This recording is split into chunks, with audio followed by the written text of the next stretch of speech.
রাজধানী তেহরানের পাশাপাশি ইরানের ৬টি শহরে একযোগে ক্ষেপণাস্ত্র হামলার ঘটনা ঘটেছে, যা দেশ জুড়ে আতঙ্ক ও ধ্বংসযজ্ঞ সৃষ্টি করেছে। এই ৬টি শহর হল ইস্পাহান, কোম, লোরেস্তান, কারাজ, কেরমানশাহ এবং তাবরিজ। ইরানের রাষ্ট্রায়ত্ত বার্তা সংস্থা ফার্স নিউজ এজেন্সি এবং সরকারি টেলিভিশন চ্যানেল ইরনা নিশ্চিত করেছে যে শনিবার স্থানীয় সময় সকাল ৯টার দিকে তেহরানের কেন্দ্রস্থলে প্রথম ক্ষেপণাস্ত্র বিস্ফোরণের আওয়াজ শোনা যায় এবং তার অল্প সময়ের মধ্যেই এই ৬টি শহরে হামলা সংঘটিত হয়।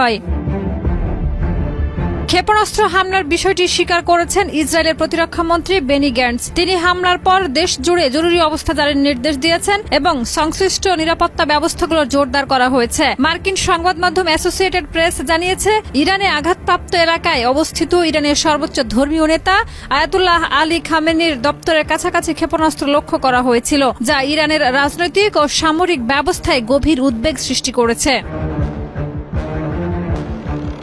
হামলার পর ইরানি কর্তৃপক্ষ দ্রুত পরিস্থিতি নিয়ন্ত্রণে আনার চেষ্টা করছে। উদ্ধার ও জরুরি ত্রাণ কার্যক্রম চলছে। পাশাপাশি সেনা ও নিরাপত্তা বাহিনী হামলার উৎস এবং দায়ীদের শনাক্ত করতে তদন্ত শুরু করেছে। আন্তর্জাতিক সম্প্রদায় উদ্বিগ্ন হয়ে পরিস্থিতি পর্যবেক্ষণ করছে, কারণ মধ্যপ্রাচ্যে এই ধরনের সামরিক হামলা আরো বড় সংঘাতের ঝুঁকি তৈরি করতে পারে। রাজনৈতিক বিশ্লেষকরা বলছেন, এটি কেবল ইরানের জন্য নয়, পুরো আন্তর্জাতিক স্থিতিশীলতার জন্য বড় চ্যালেঞ্জ এবং এর প্রভাব আন্তর্জাতিক কূটনীতি ও পারমাণবিক আলোচনার উপরে পড়তে পারে।